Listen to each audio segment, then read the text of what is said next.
All right, welcome back to Missing Persons TV. I'm Brian Ladd with my co-host Deborah. Today's Tuesday, May 19th, 2009. We're going to be discussing three cases tonight from 2008, and then two additional cases that I did the night before and last night. Um, we briefly discussed case 746, which is Patrick Aaron Leon, last night. We'll be covering that case in full, along with a new case, 747 Brandon Thomas Edwards. The cases from 2008 will be as follows. Case 623, Jeremy Michael Williams. Case number 624, Nadia Kersh. And case number 625, Ricky Lane Thomas.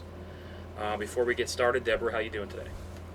I'm doing okay. How are you doing? Fine. We actually, every day now we've been going out and doing something, I guess like physical or something like that, with the family. We climbed up a mountain today, walked around for a little while, got kind of lost, and then went back down. It's always a good idea to just keep an eye of where the sun's at and knowing where the sun sets. And we came down about, I don't know, maybe a mile about where we started from. So it does get a little disoriented when you're up there. And you're walking around. I can really see how easy it is to get lost in the woods. Really, really easy. It's Uh, how something. many how many kids were you carrying? Actually, my wife is amazing. Well, me and Samuel led the way. I was point man, and then Brandon and Allison were with my wife. She actually had to carry. Allison's 1 year old. You remember my wife's 5 months pregnant, and she just did fine. She carried a little bit. I carried her, and then she walked a little bit. But everybody had a great time. Brandon's asked me now, I want to go up mountain. It's like, Brandon, it's dark outside. We had a really good time. That's awesome. But Yeah, the weather's really nice now. It was actually in the mid 70s here today. yeah, it was like 65 today. We got pretty cold last night. Got down to 33 degrees. People are a little bit worried about their plants and stuff, but I think everything is just fine. I went down to the garden we have down the street, and everything looks good. But it was beautiful up there. Just getting away. I'm already live in the woods, but I'm saying just up there it's so quiet and peaceful. We actually we laid down and we just looked up at the trees and everything. It's just something you know that I know it's natural, but a lot we don't really get to experience that too often. Or at least take the time out to appreciate nature and how beautiful it is and how peaceful it is. Yeah, well, it's awesome that your kids enjoyed it so much, and Brandon's wanting to go back when so many kids are more interested in going to playland at McDonald's or whatever Yeah. Well, than going out. it's amazing how much stuff that surrounds you that's free, that's just as fun or if not funner than um, stuff you'll go pay for. Spend a lot of money for. So they liked it. We'll probably do it again tomorrow. Um, but that's what we did today. And so I heard you're taking Kitty in. Well, it's looking now like the little guy that was rescued on Sunday, Tigger, um, will most likely be staying now. Of course, anytime you take a kitty, even short term, try to find it a home or take it to the Humane Society. We're just going to get it and save its life. Well, yeah, okay. Like, we're really going to take it somewhere else. I think he's going to be staying, and he's adjusted really well with the one that we got in a couple weeks prior. They're brothers, so Zazu is quite happy to have his little brother Tigger here. And then we have the three adult cats, too. We have Lola and Jake and Corky. Hmm. So they're all having fun. And now I've got the two little boys raising havoc everywhere. I like little kitties. Luckily, we have a neighbor that takes in all kinds of stray animals, and she finds homes for them. She's been doing that for probably 15, 20 years. I had a litter of kittens. It was actually, well, we didn't know about it, but it was out there in the shed. One day, these little kittens come in our house. We're like, what's this? And she found homes for all of them. No, I take that back. I think she kept one. So, And we always end up taking kitties. We've gotten adult cats that needed to be adopted through the Humane Society, through someone that couldn't keep them. We've gotten kittens through the years that people couldn't find homes for. So the most we've had at one time has been 7. So I guess in my mind, I can kind of justify this. They needed homes, then, oh, we're at 5 now. And we've had more than that in the past, so we're still okay. But all mine are indoor. okay. So Some people were talking about the T-shirt that I'm wearing. It's This is not actually a real tie. In case you're confused, I actually made it with this little pen right here. And I like to advertise there. Oh, that's the wrong way. Findaji.com. There it is right there. So this is the tie. I wanted to look professional tonight because you got to look good if you want to be taken seriously. Like I said before, if you don't look good, then no matter what you do, no one really cares. So really, all you got to do is look good, and you don't have to do anything else. So yeah, it's really kind of come to that. It's so not about that what you said, say or what you're talking about anymore. yeah. It's more about what you look like Right. sometimes, So, huh? so that said, good night, guys, and we'll see you tomorrow night. Yep. Okay. Thanks for listening. Okay. Night, guys. Oh, wait a second. We got some cases to do. Okay, let's get started, Deborah. The first case of the night is case number 746, Patrick Aaron Leone. Let me get the case follow-up in the picture. This is him right here. We discussed him last night briefly. We'll discuss the case in full now. I do have the dream drawings are posted to the site, as far as and along with a couple of links. Let me get the case open right here. Actually, I should have had it ready to go. All right, so the case is requested to be open on 5/17/2008 by Deborah. The case was open 5/18/2009. These are both 2009. Deborah, what information do we have for Patrick? And then I'll get into the dream drawings. Okay, this is for Patrick Aaron Leone. Date of birth 5/18/1989, so May 18th of 1989. He's been missing since April 20th of this year, of 2009. Missing from Long Beach, New York. 19 years old, a white male. It says 71 inches tall. That would be 5 feet 11.